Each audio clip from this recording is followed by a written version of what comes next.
And now for something completely different. Hi, my name is Annie Grossman, and I'm a dog trainer.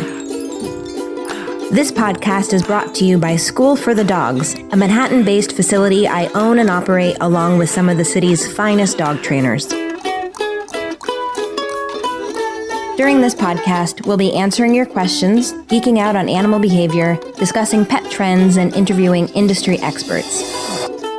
Welcome to School for the Dogs podcast.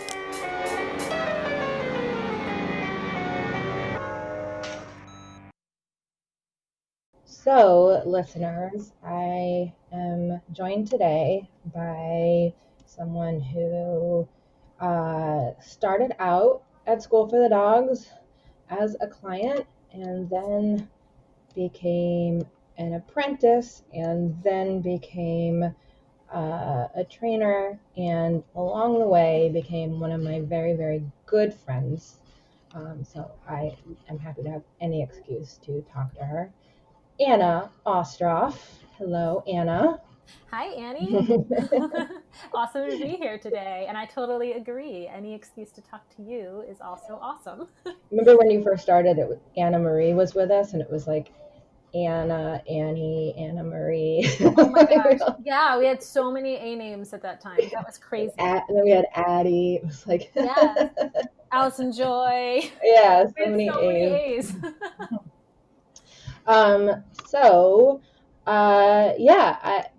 I of course know how you winded up at School for the Dogs, but it's a pretty interesting path, I would say, especially because you have a whole other career both in your past and in your current life, which I think probably your current clients would be interested to hear a little bit about. So maybe before you start telling us about your dog life, you could tell us about your non-dog life. like all the things you were doing and continue to do professionally, not relating to dogs. Sure. Yeah. So it's hard to say like my pre-dog life, because I think animals and dogs have actually always been a huge part of my life, even when it wasn't necessarily a professional part of my life. But what you're talking about is my theater background. I actually still have a theater company in Annapolis, Maryland, that is run with my husband, Alan. The name of the theater company is Infinity Theater Company. And Alan now does, most of the day-to-day on that. And since, of course, COVID hit, we have not been able to do any productions, which is very sad. So we'll see what happens and where the world takes us. But before all of that, we had actually just celebrated our 10-year anniversary as a theater company, which is really cool. And we've produced shows, regionally in Maryland, where the theater is that we use every summer. It's just a summer theater. But we've also been fortunate enough to produce on Broadway as well, and have been involved in a couple of shows on Broadway. We were co-producers on the Pippin revival, for those who remember that, and actually won a Tony Award for that production, which was incredibly exciting. And we also had a production that started at our theater in Annapolis, which later moved to New York to Broadway, called Dames at Sea, which is a really fun musical, lots of tap dance. And we were fortunate enough to be able to be the lead producers on that production on Broadway. So definitely a very different side of me than many of my clients may know. And you studied musical theater at NYU when I was at NYU, but we didn't know each other back then. That's so crazy. I know, like small world, but yes, that Yeah. is true. And then another part of my life, also in the theater world, since actually my time at NYU, I also have a small arts nonprofit that takes arts programming to children all over New York City. And that is still going today, although everything we're doing now is virtual. But that is another job of mine that I am still very currently involved in as the executive director. And again, since COVID, I feel like so much has changed. All of the programs that used to go into the schools, they are now virtual programs, but we are coping just like everyone else. And that company, if anyone is interested, is called Arts for All. So be sure you're looking at the Arts for All in New York City. There is another one in another part of the country, which is not us. I was telling someone about you the other day, or I think Rhonda, who you did a session with, and I was saying that you have this theater company that's on hold right now, but that you also have Arts for All, and she was like, and she works for School for the Dogs full time. I was like, uh-huh. She was like, how does she do that? I was like, I don't know. I was like, I think she has more hours in the day than the rest of us. Yeah, sometimes I feel like I have to definitely find extra hours. And the theater company, of course, since I've been working for School for the Dogs, especially, like I said, Alan has been doing a lot more of the day-to-day and overall oversight with Infinity Theater. So that certainly has helped as well. Well, Alan is also one of my favorite people. It's pretty awesome. I agree. when I think I told you I did an episode a few weeks ago about different musicals, and when I was telling Alan about it, he just like burst into song and sang like all the lyrics from. Well, it was from Music Man. Yeah. Yeah. Trouble, my friend, right here in River City. I was like, I love me a straight man who can just belt out musical songs. Anyway, all right. So now that we have the background, and I can attest that you have a Tony. I've seen it in your home. Oh, I should give you, for like the extra clips of this, Ginger doing nose touch to the Tony, and so oh yeah, doing like a little spin with the Tony. It's hysterical. Well, we have to talk about Ginger too, who's one of my all-time favorite dogs. She's laying here right next to me. Oh, Ginge. So tell me a little bit about how you started working with dogs. I know it was kind of through your work doing fostering, but I mean, even just getting into fostering, how did that all happen?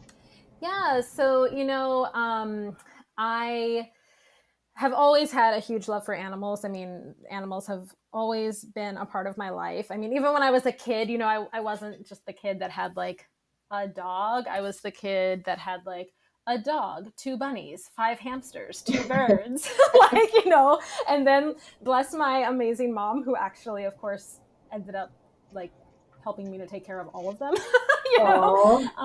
But I always had a number of animals. I don't know how I just missed that. 2 cats, right? How did I miss my 2 cats, right?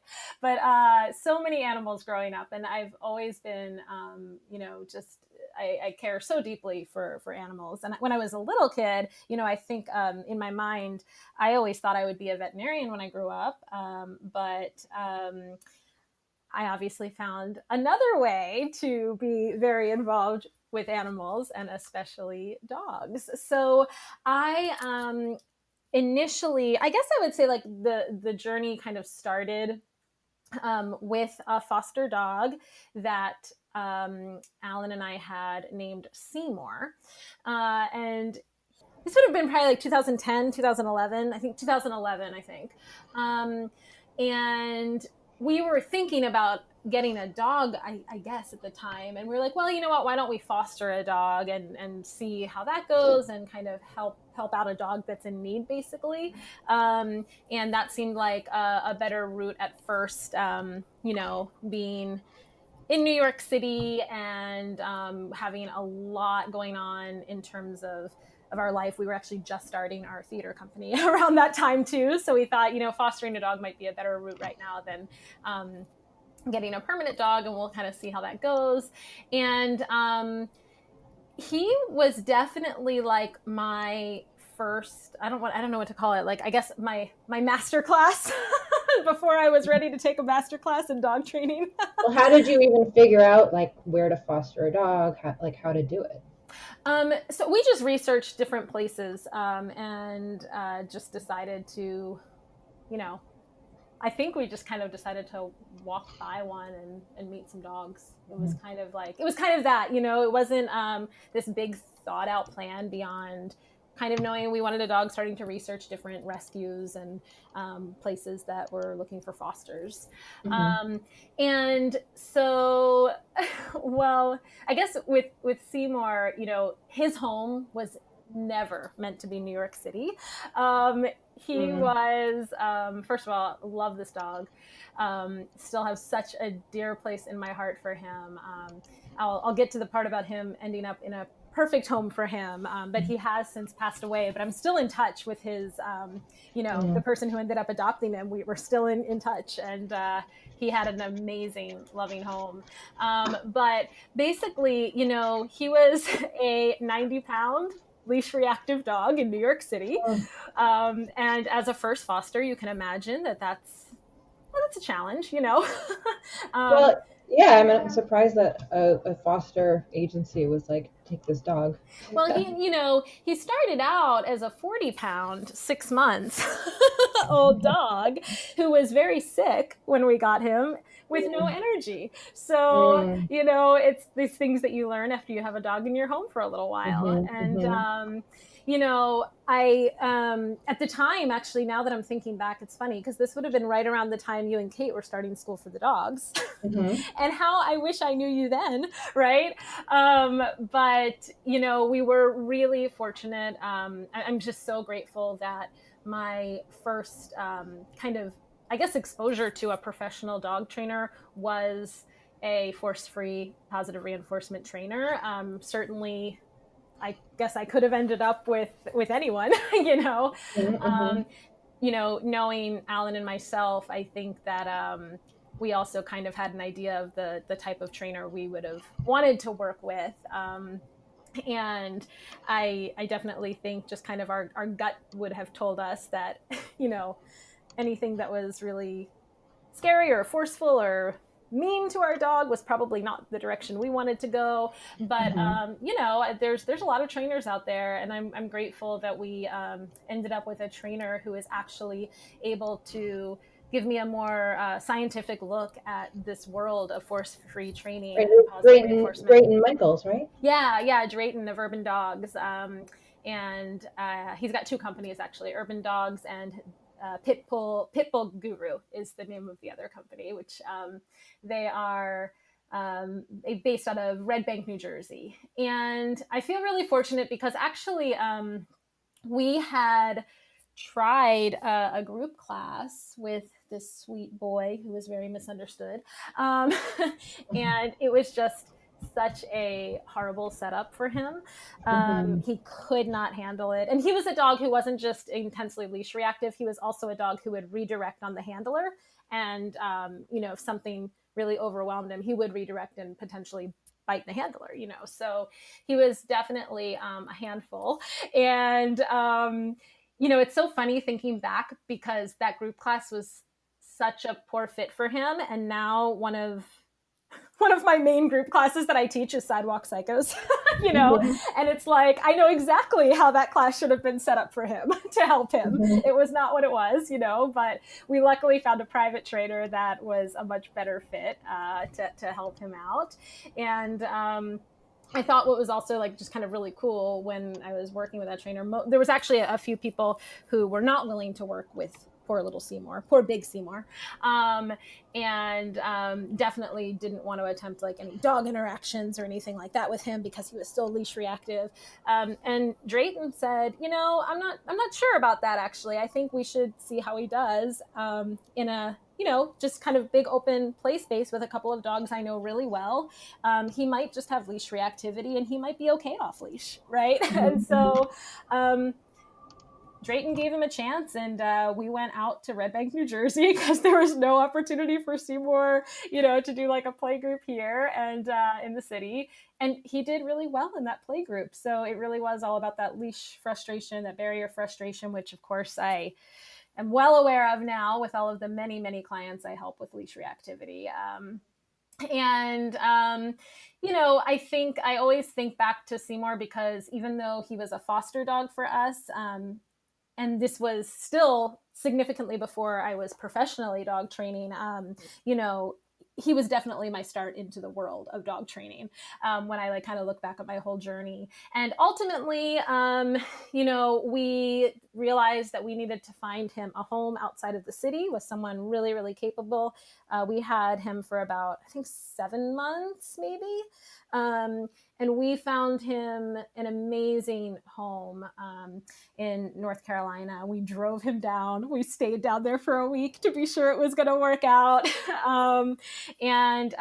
Actually, how did you find a home for him? So it was kind of like this random connection. It was a friend of my mom's who had recently taken over a rescue down in North Carolina. And we contacted her, and I remember she wrote us back and she was like, I think I might know just the person. And we honestly didn't have our hopes that high, but we knew that we had to try because we were not willing to return him, to the rescue where we got him, because we were really concerned that if we did that, he would end up in the wrong hands. I mean, this is definitely a dog that could have ended up in the wrong hands, and being a dog that had a lot of reactivity, could have actually hurt a handler who wasn't capable of working with him. Sure, right. But also, he was a Great Dane pit mix.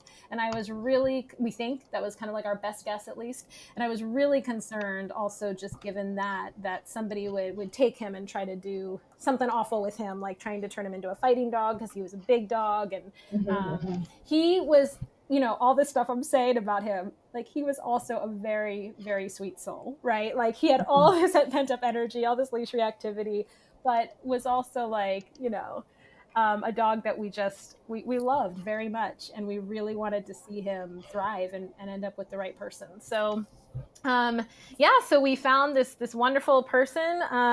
She was great. She's also a dog trainer, and she had 2 other dogs, and the big test was going to be if her other dog accepted him, because her other dog is dog selective.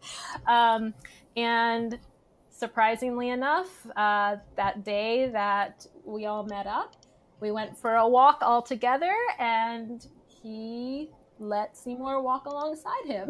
So we ended up having a situation where both dogs did pretty well on that initial greeting.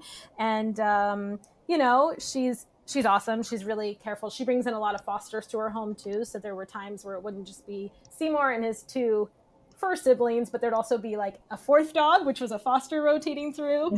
And, Seymour definitely has issues with certain dogs, but she was really good at managing it. She had a huge, great backyard, and he could run around out there with a giant fence and giant backyard that was safe. And he was really, really happy, and super sad. He passed away this past year, but he could not have had a better and happier life. After that, you had Gia. Right? Yeah, so then we went through a few other fosters. I won't get into all of them, but we definitely fostered a few other dogs. Misty and Maddox, and Gia was a senior that we brought in as a foster, and we ended up adopting her because we were not going to rehome her after she had already been through so much in life, and she was already a senior when we got her. So she was obviously another huge, huge part of our life. We had her for about 2 years before she passed away. One of the hard things about adopting a senior dog, of course. But she had her own issues. She was amazing in the home and with Alan and I and with some of our really close friends. But she had a real fear of strangers and of people entering the apartment. She was it was really clear that she had been very mistreated before we got her. She was in what you call a false pregnancy when we got her. So she hadn't actually had a litter, but because she had so many puppies and it had been bred over and over and over, she was in the midst of a false pregnancy where the body essentially, I guess, thinks it's pregnant again, and she was lactating, and she had definitely pretty much been used, from what we can tell, just as a breeding dog. We think she was probably very poorly treated by the people, given her mistrust of people. God, I remember this day that I came home, and she was really good in the home. I mean, she almost never, ever did anything. But for whatever reason, I don't know what it was, something maybe spooked her or whatever reason, she one day chewed up a couch cushion, which was really out of character for her. And I remember when we came home, it was the first time I've ever seen a dog this fearful about what I might do to them, which of course it's me, like nothing. I'm not going to do anything to hurt this dog, right? I love this dog to death. She basically like cowered so low to the ground and became so flat. Like her body was so flat. Her legs were like out to the side. Her head was flat to the side. And she was trying to like crawl away from me, like flat. And it completely broke my heart because it was such a clear sign that people had mistreated her so badly for so long.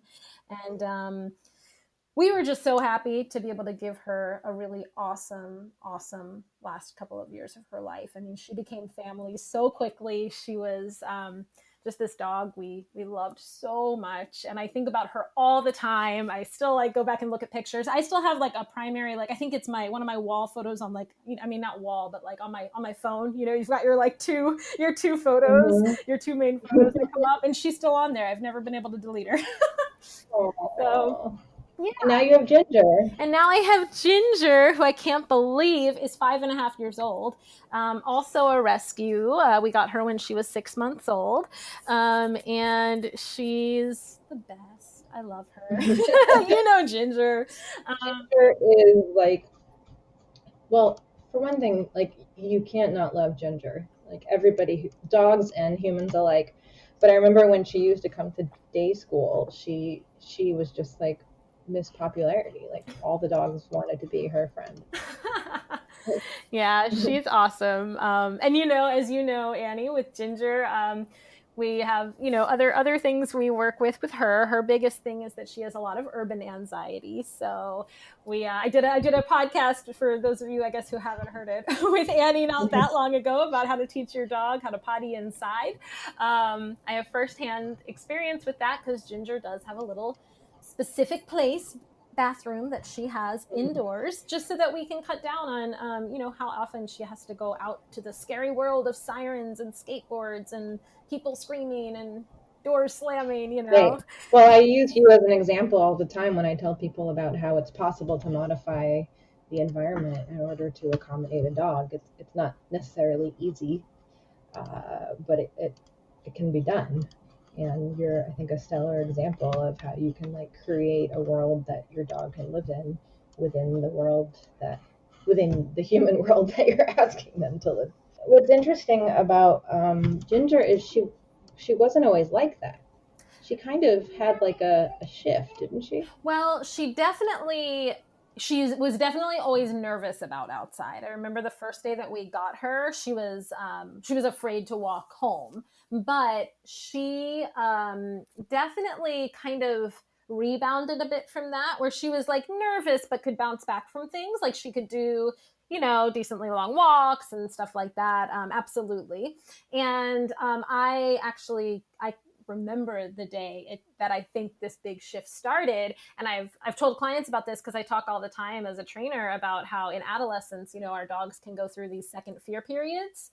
So when she was so we got her at about 6 months. So it was probably when she was like, maybe 8 or 9 months, something like that.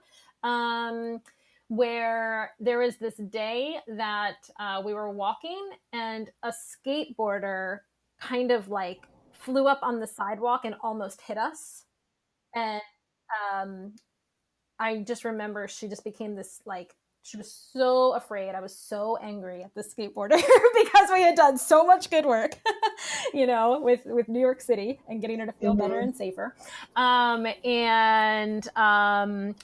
Yeah, I mean, that day was definitely a day that kind of pushed her in this direction of more significant urban anxiety, which is fair. I mean, you almost get hit by a skateboard. I mean, I was nervous too after that. And granted, she's, those first 6 months of her life, she's, we always talk about that primary socialization period. Even before that scary incident happened at like 8 or 9 months, she was not from the city. I mean, she was from the South. She's a dog that came from Georgia, I believe is where she was initially. And then when she was in foster, she was in foster outside of the city with a family that had a yard and everything. So the city was definitely kind of obviously going to be a new and stressful thing for her anyway, just kind of getting used to it.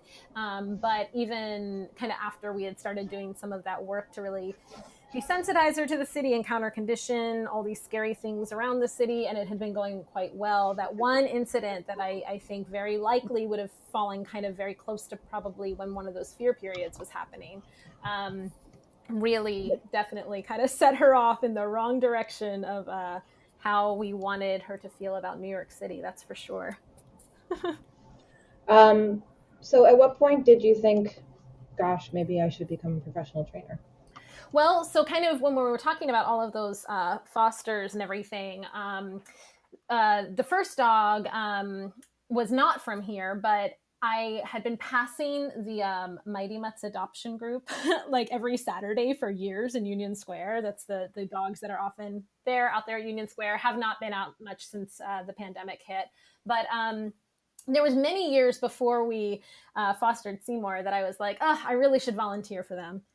I really should volunteer for them. And I was just always so busy and, just never did it. After we found Seymour his home, that was when I decided that's it. I'm going to start volunteering and working with dogs and more often. And so I worked with Mighty Mutts for a number of years. I was their community outreach coordinator for a while. And a lot of those dogs I talked about fostering with were through Mighty Mutts, Misty, Maddox, Gia. And I would do a lot of the adoption drives. And I was also, doing and helping with, some training and behavior stuff as needed, not in a professional way, just in a volunteer capacity with the organization, because I had, at that point, a pretty good background just in a lot of hands-on experience with dogs with various behavioral issues. So I was doing a good amount with the rescue dogs there. And I decided that I really wanted to get my training certification. I think initially I was thinking of it as just a way to kind of have a more professional credential. There we go. So basically, when I was with Mighty Mutts, I wanted to be able to help the dogs more. And I also wanted to have just more professional credentials when I was giving out behavior advice, because I had done a ton of research. I had been doing a lot of stuff on my own and working with a lot of dogs on my own, but I didn't have any professional training credentials at that time. And I wanted to be able to continue to help people and help these dogs and be sure the people I was working with really had confidence in the, help and assistance and advice I was giving. And so I was looking at a few different apprenticeship programs and training programs. And I guess at that time that was like very early on when I had just started, I think as a client with Ginger at School for the Dogs as well. How did you end up coming to us to begin with? Because we met Tate in the dog park. and Philip said, you guys should check out School for the Dogs, because Ginger and Tate were such good friends at the park. And so, so he said you should definitely check them out. Yeah. Well, Tate and Philip are one of my favorite dog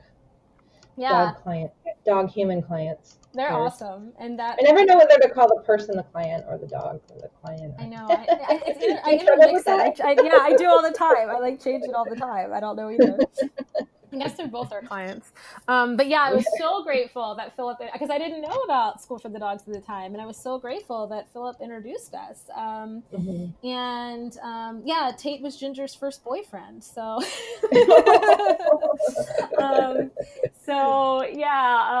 we basically, let's see. So I'm trying to think, I don't remember what the very first thing was that, I think it was a training session with you, Annie. Was that the first thing I did with School for the Dogs? Like a private session with you? I think you came to. Did you come to Schoolyard? I can't remember anymore. I mean, we did Schoolyard for sure, but I'm trying to remember if I feel like my first like formal interaction might have been with you, and then maybe you recommended. Oh, I don't know. But anyway, I remember sitting at our old studio. I remember being in the back room doing a private session with you. I remember that too. I just didn't remember the order of events. Yeah. And so anyway, I mean, you, I guess, heard that I was looking into, I mean, I guess I probably told you. Maybe. Well, I remember you told me that you were thinking of doing Karen Pryor Academy, which of course is what I did. And I was like, that's awesome.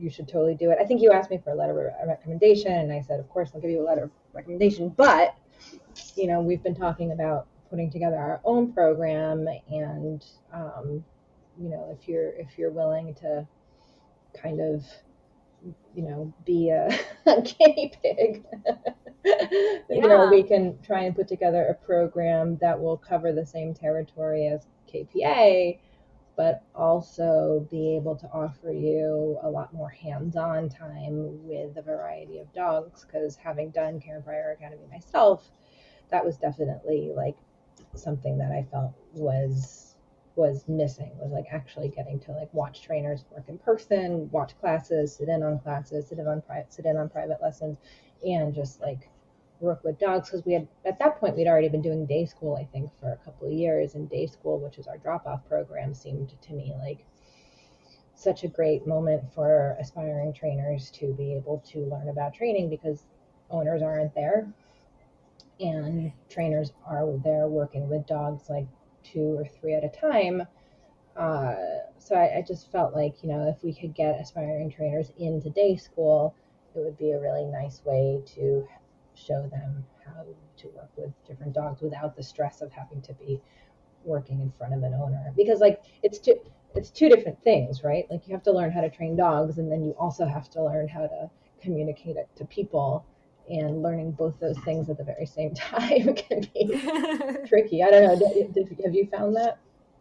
Yeah, I mean, I have to be honest that I feel like I feel very fortunate coming into this industry as a dog trainer because of my theater background. Sure, yeah. And it honestly, like I feel like my life before dog training, if you want to call it that, always relied heavily on communicating with people, standing up in front of large groups and speaking. And so that's something that I feel like I was really fortunate kind of having those skills coming into dog training, because it has, it's just a huge part of what we do, being able to communicate well with clients. And for me, as the group class manager and running group classes all the time, being able to comfortably just be in front of a group talking for a lot of time, and feeling confident about showing things, demoing things in front of groups. It's a big part of what I do. And also, of course, the one-on-one.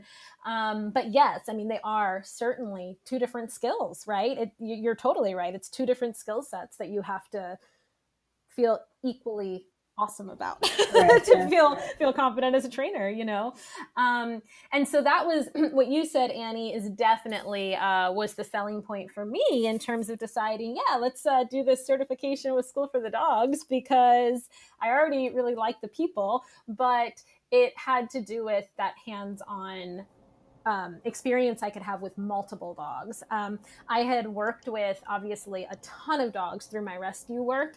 And actually, one of the things that I always find so funny, and I tell some of the when we have a group of apprentices or when I'm working with someone, everyone has their strong suits coming in. And for me, I remember always feeling completely confident about going in and helping with the more severe behavior cases, because this was the background I came from. I was generally working with dogs with a lot of behavioral issues, and I was, helping people who were fostering dogs with behavioral issues, or, and, most of my fosters had their various whatever behavioral issues needed to be dealt with, and they were all different. But I remember thinking when I was doing the apprenticeship, can we just go through this like puppy potty training again? Because it's just so funny, because it's like some of those really, like, I guess what we would consider the more like basic stuff, puppy stuff, that was not my background. I came from the more serious behavior issue background. And of course now I'm dealing with all dogs, puppies included, all the time, and do tons of work with puppies. But I always find that kind of funny. Like when you come in, your background makes a big difference of what your strengths are and where you're the most comfortable. Yeah. So so I did the certification with School for the Dogs, and I guess that was back in, Annie, help me, like 2016. I think it was 2017. Yeah, like I must have been like looking into spring, maybe like spring. You started in like spring 2017. So yeah, that must be it, because then I started working for School for the Dogs at the end in like October of 2017. Well, I feel like so that must have been it. We were so lucky to have you as like the first apprentice, because like you're such a hard worker, and you're so I feel like you helped make the apprenticeship as we went, and just like absolutely gave it your all, and of course I feel so lucky to have you on staff, because you're just like the absolute, you're just such an awesome person. Jason refers to people as like high quality people. You're a very high quality person who's just like, your word is gold, and you like always have just like the best attitude, and you're kind and sensitive, and all the good things, and you have the most affectionate, sweet dog. Well, I feel very fortunate to be at School for the Dogs. I love working there. I love you and Kate and the staff and all my clients, and I just feel very fortunate, because I remember when I came into School for the Dogs, it was so funny, because when you first hired me, and I was kind of doing the apprenticeship, and I knew that like I might be working after it. I was like, maybe I'll teach like a few classes here and there. Now I work there full time. Oh my God, and I'm so glad. I wouldn't have it any other way. And like, and so I guess I just I'm trying to think, like, going on since then, since starting to work at School for the Dogs, I've gotten some other certifications. I have my CPDTKA certification, which is certified professional dog trainer, knowledge assessed. And then I also have my fear-free certified professional certification, which I love the work that Fear Free does. For those who don't know, Fear Free does a lot of work alleviating stress, anxiety, and fear in animals, and especially in connection with things like husbandry work and vet visits. So there's also some veterinarians that are certified in the fear-free world. So fear-free veterinarians and fear-free trainers often work closely together to try to get clients feeling safe in what can be a very scary world, going to the vet for surgery, checkups, shots, all those things. So I've done a lot of work with dogs also now that have required special attention and affection for vet visits, and with husbandry work like nail clippings and brushing and all of that kind of stuff. And then I also have my CGC certification, which is through American Kennel Club. I am an evaluator with American Kennel Club, which means I can evaluate dogs for the Canine Good Citizen. I can also evaluate dogs for their tricks titles, which is really fun. I teach a lot of tricks classes, and have tested a number of dogs now for various tricks titles through American Kennel Club, which is really, really fun. So I guess and you're our group class manager. Yeah, so I guess that's funny. We never, I guess, said what I do at school. What do you do? Officially. What do you do? Who am I? So I am the group class manager at School for the Dogs and behavior therapy trainer. So I'm doing lots in the group class world and lots in the private training session world. So, So tell me about your role as a group class manager. So there's lots of things that are just on the administrative end, like getting all of our group classes kind of up on the schedule, being sure we have instructors to teach those classes, training in those instructors. It's true that, that's something that somebody imagining the job of a dog trainer wouldn't probably guess. Like probably half your time is like sitting at the computer, right?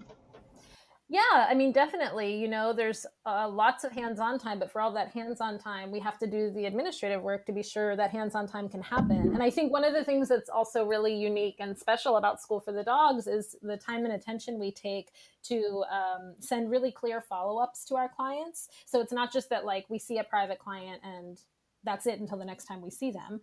We see a private client, we really work out that training plan and are going through a lot of our specific training goals and exercises within that session, but then we send a really detailed written follow-up that really helps the client between when we see them and when we see them next to continue that work at home. Mm-hmm. So I think that, even just when we're seeing our private clients, there's administrative work that people don't think about on the other end of that session. Mm-hmm. And then with group classes, as the manager, I obviously have a lot more of the admin time because of the oversight of the group class sector at School for the Dogs, and also being sure I have time to go in and observe other group class instructors and give feedback. But I'm also at times writing new curriculum for new classes, right? So we have all of our classes that are kind of our classes that are always on the schedule, but then we also have some really cool like extracurricular classes that are rotating through the schedule at different times. And I, write curriculum for new classes. And of course, you and Kate always review those classes and that curriculum and always have great feedback too. And it's a really great collaborative effort. But classes don't just like kind of appear, we don't just kind of like walk in without a plan. We have really specific structured outlines and plans for classes, and we're sure that there's enough instructors that if there's an instructor out, we can send someone who also knows the curriculum really well to sub in, and so there is a lot of work on that end, and it's also just a lot of looking at where the client demand is, and what clients are needing at any given time. Especially since COVID hit, my role changed even more because we had to move for a period of time all of our group classes onto a virtual platform. So there was a period of time that all classes were taking place virtual. And I remember thinking that never in my wildest dreams did I ever think I would be teaching puppy kindergarten on Zoom. Right. But there I was one day teaching puppy kindergarten on Zoom. What has that been like, teaching classes online? Well, I think that's actually, I'm really, so for all of the, we can talk all day about all of the bad things that this pandemic has done to businesses, people, the world. But I will say on the good end of things, specifically with my work as a trainer and with our group classes, this has been an opportunity to really grow and to get people into solid training through a virtual platform that maybe for one reason or another would not have been able to attend in person. Mm-hmm. And one thing that's amazing is that I now have clients literally all over the world. Mm-hmm. So I've got a client in Switzerland. I have clients in Australia. I have a client in Canada, 2 clients in Canada. I have a client in Italy. Like I've had clients from all over. And that's been really incredible, where both on the private sector and in the group class sector, I can have clients from all over joining the same class, right? Yeah. I've also really found, I think that it's amazing how much we can get done virtually in a training setting. almost all of our classes at School for the Dogs, with the exception of one, which I can explain, but almost every single other one of our classes has done incredibly well on the virtual platform, and clients have been incredibly happy with the results. Well, and I know that in some cases, like I've heard the feedback that in some cases it can actually be, like for puppies, it can actually be better to be doing it online because the puppies aren't as distracted by all the other puppies in the room. And of course, Well, like they do yeah. like the socialization time with other dogs. So it's like a little bit more work because the owner has to like work at getting that separately, since obviously like we can't like put the dog through the screen to play with the other dogs only, but that the focus, it can be greater. Right. Yeah. In terms of learning those basic manners behaviors, absolutely.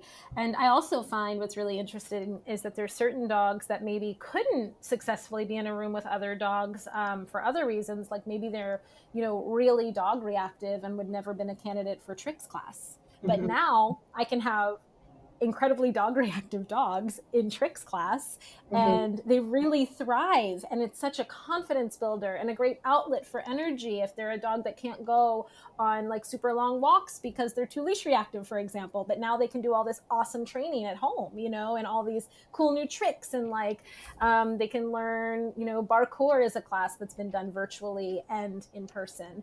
That's another great example because we teach people how to create like in-home obstacle courses, right? Yeah, I love that. And we did our iPaw class, which has been so cool, teaching dogs to manipulate touchscreen devices. And we have one coming up for anyone who's listening. But if you're interested in getting your dog to learn how to read off of an iPad, come check out iPaw. But in general, we've got all these classes that have really flourished both in the virtual and the in-person world.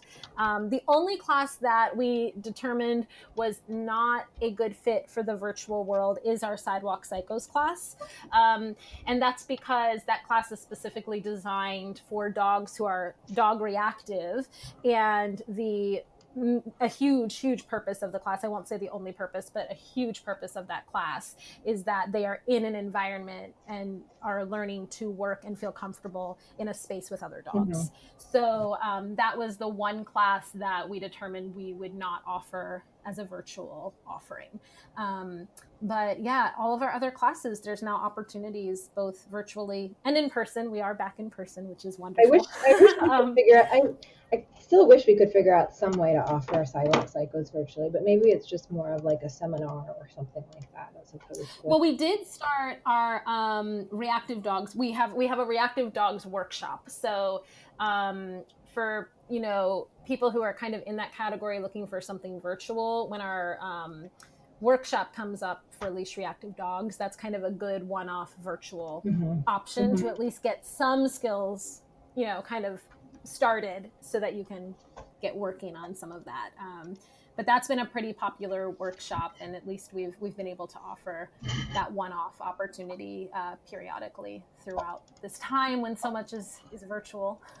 Do you encounter people, or either whether it's clients or your family and friends, who have misconceptions about dog training that you have to help them move beyond? Yeah, it happens. I think it happens a lot, with clients who have maybe come from either a different trainer or just a totally different background, and this is their first introduction into force-free training, or as many people call it, like positive reinforcement training. There's definitely a lot of just kind of explanation that needs to go into the training style we're presenting, and really it's really just about explaining the science behind it. Once people understand that we're not just like, we're not just saying things because we want to be nice to dogs, which we do. I always say, if there's a more humane way to train our animals, why wouldn't we? Like, that is a easy way of thinking of it. But it's not just that. It's also that the science is there and it works better, right? So once we can kind of, talk to our clients and help them to really understand that, it's from what I have seen, it actually becomes really eye-opening. And for most of the clients who have come from different backgrounds or are unsure or have had trainers in their life who have used more, aversive methods, I find that it's almost like a weight off their shoulder when they realize there's another option,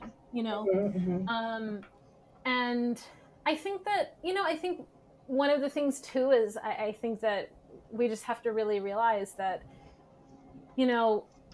people aren't necessarily like using these like other training methods because they want to be mean to their dog or they want to hurt their dog or they want to, they've, for whatever reason, been told and taught that this is how you train your dog, and so I think also kind of coming at it from that perspective, that they just need to be educated about the science behind force-free training and school for the dogs and how we train. I know that, like, if you had told me there's science behind this when I first started out, I would have been like, "Pah, there's science behind it." Like dog training, like it would have been completely news to me. It's so weird to think about how your perception can shift. I'll also say another great thing about the School for the Dogs apprenticeship that I just loved is that I was actually, when I was looking for opportunities, and KPA in this regard would have also been really similar, which is why I was looking at KPA as well. I was definitely looking for something that was a more, had all of the hands-on, but also had a really solid, like, what's the word to describe it? Like, I guess in a way, like an academic foundation or feeling, it wasn't just like training your dog and all this like fluffy stuff, I really wanted to understand the science behind it.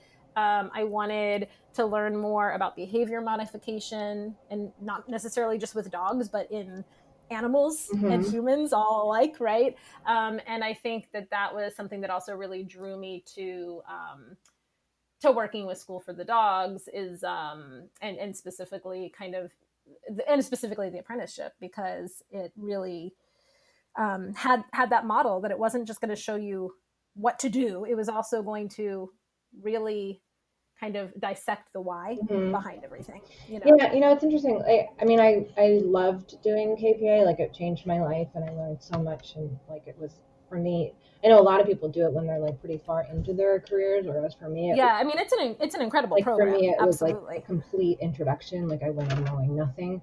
In fact, I'm not even sure they should have accepted me for that reason. I'm glad they did.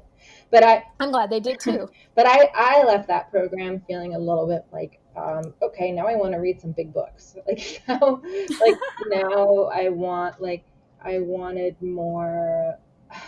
I wanted more of the science. I wanted more of the background.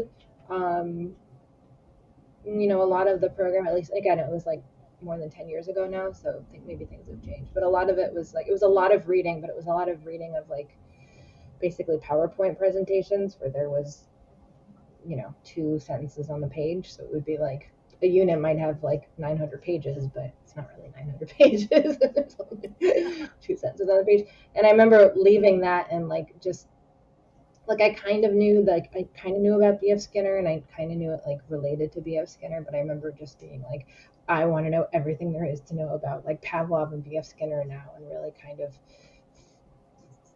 tailoring my own education based on, one book leading to another book,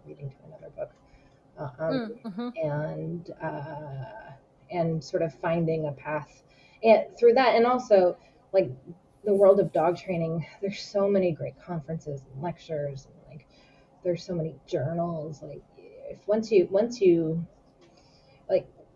have an entree, like once you know where to look, there's so much information. Like, you could kind of put yourself into school, your own kind of school forever.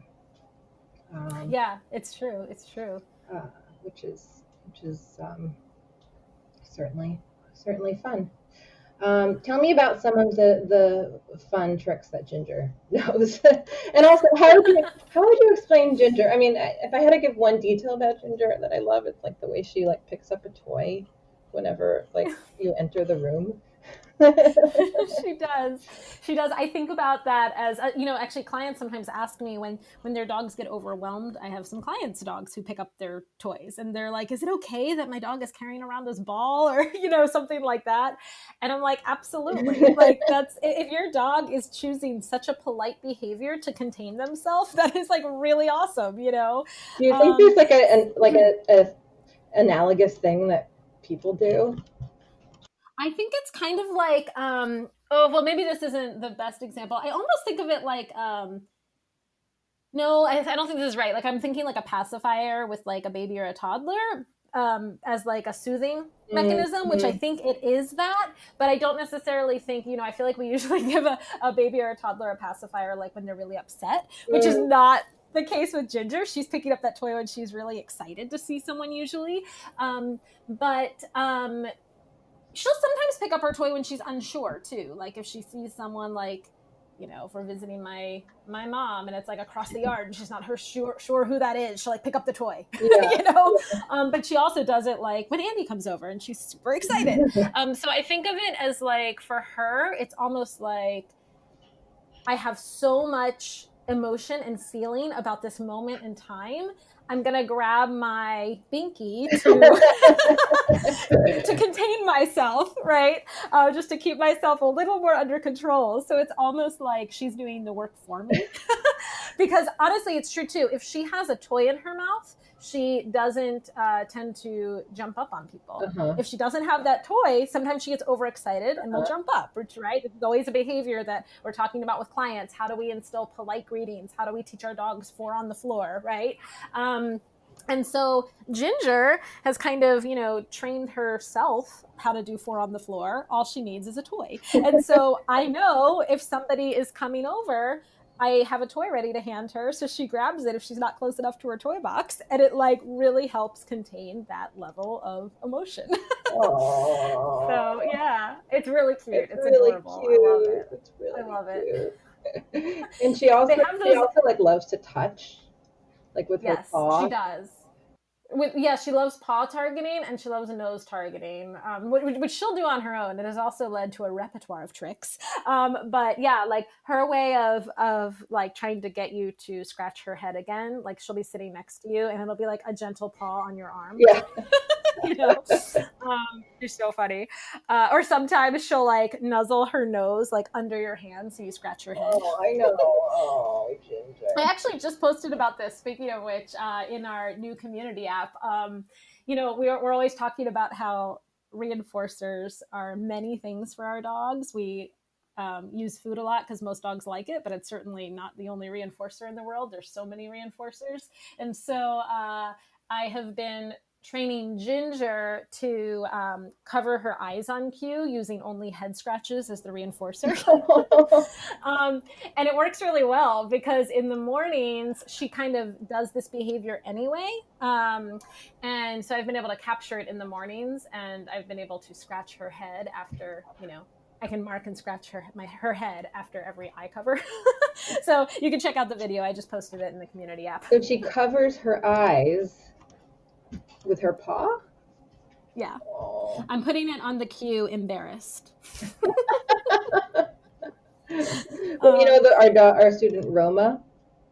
Yeah, I love Roma. Roma, Meredith at one point, I guess her father used to always say like, Roma, you're just a dog. And Meredith wanted my help teaching Roma to like cover her eyes with her paw and in an embarrassed look when her dad said, "You're just a dog." That is so funny. I love that. That's awesome. So what are some of the other cute things you've taught her? Oh, Ginger knows so many things. So basically anything that's taught in tricks 1 or tricks 2 or Yep. more advanced tricks 2 when people come and take it again. Ginger has to learn all of it. Yeah. so yeah, she knows everything from things like sitting, some of the more basic ones like paw crossing, sitting pretty, give paw, nose touch, like all of the things you can think of, roll over, some of all of those just kind of things we think of when we think of dog tricks, right? Spin. She does an around the body. When I cue around, she circles me.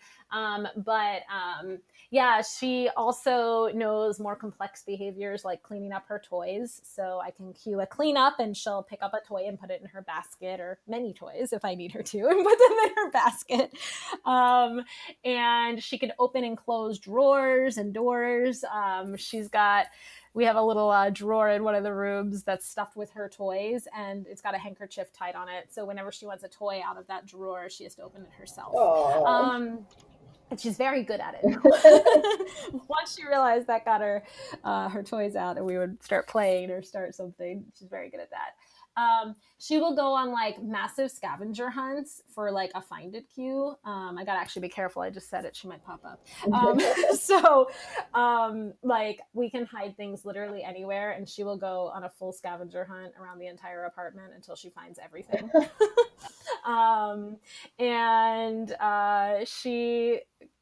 Ginger, what else are we working on? We're working right now on look right versus look left. She's got look right down really well. Which is actually can be a very useful cue, and that's something that like herding dogs learn directionality a lot of the time, I believe. Yeah, the differentiation stuff is really cool. So, she's done stuff with like color differentiation and, nose and foot differentiation. So she like knows her body parts. That's part of the iPad stuff, right? Yeah, that's a big part of the iPad class or the iPaw course, the touchscreen devices, where they can start to differentiate colors on the touchscreen and words on the touchscreen, differentiation of different shapes and symbols. Yeah. So, so she kind of does like everything that I have to do in tricks class. I mean, I feel like it's almost unending, and especially since I'm an AKC tricks evaluator, there's like, they have like lists and lists and lists of tricks that, Ginger periodically is working on any one of those too. So she's always got a lot of work cut out for her. One of my favorite new tricks that I taught her, she now faints when I cue a faint. Wow. And how did you teach that? It's kind of like the first half of rollover, actually. Okay. And she learned rollover first. So actually what I had to do was get her to stop halfway. So I just started marking sooner in her rollover position when she was totally flat on her side. And now she can pretty reliably do that on cue and knows the difference between that and rolling over.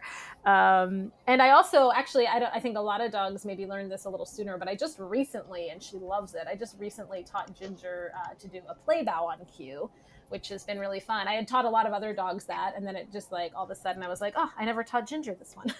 Well, was that part of the yoga class that you put together? Oh yes, it's part of the downward dog yoga class, which is super fun. Yeah, and so that's actually, you're right. That's what I realized. Ginger hadn't learned it yet because I was putting that curriculum together, and Ginger demos for all of my virtual classes. So she knows pretty much anything in any given virtual class curriculum for sure. And when I was going through the curriculum for that class, I realized, oh my gosh, I've taught so many dogs a play bow and I haven't taught my own dog a play bow yet, and she needs to demo this. So taught Ginger a play bow. It's now one of her new favorites.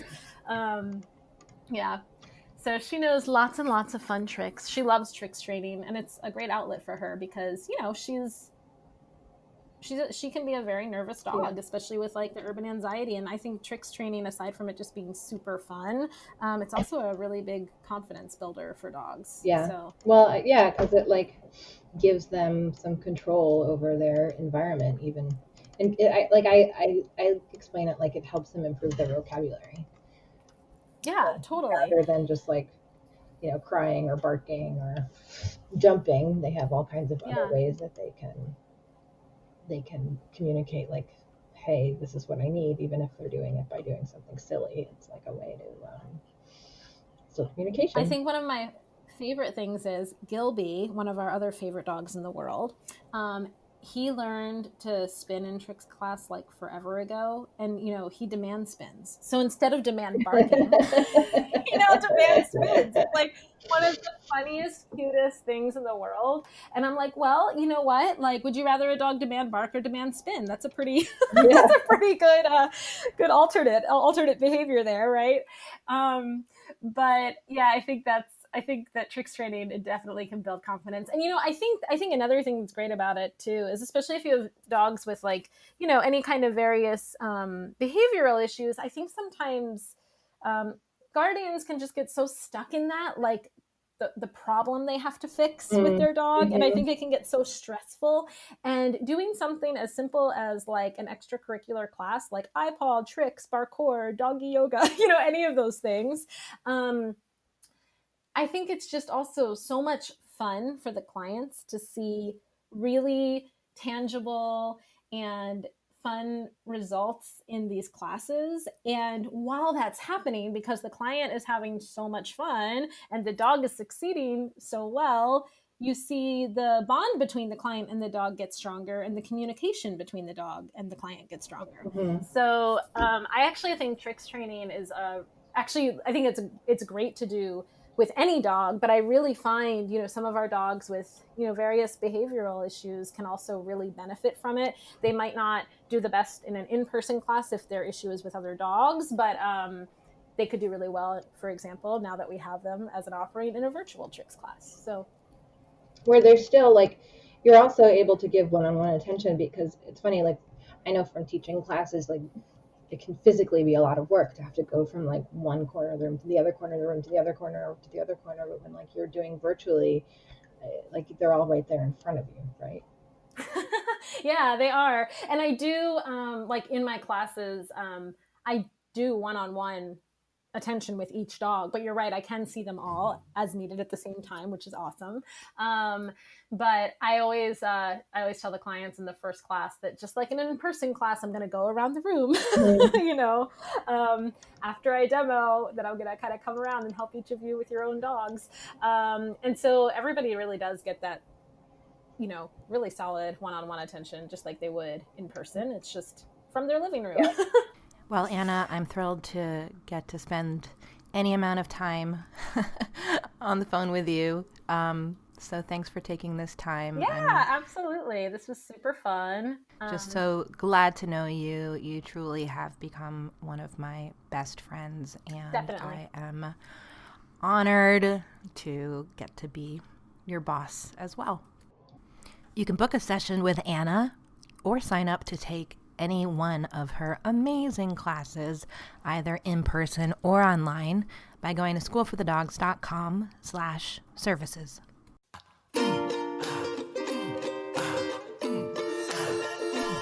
Thanks so much for listening. You can support School for the Dogs podcast by subscribing, leaving a 5-star review, telling your friends, and shopping in our online store. Learn more about School for the Dogs and sign up for lots of free training resources on our website, schoolforthedogs.com.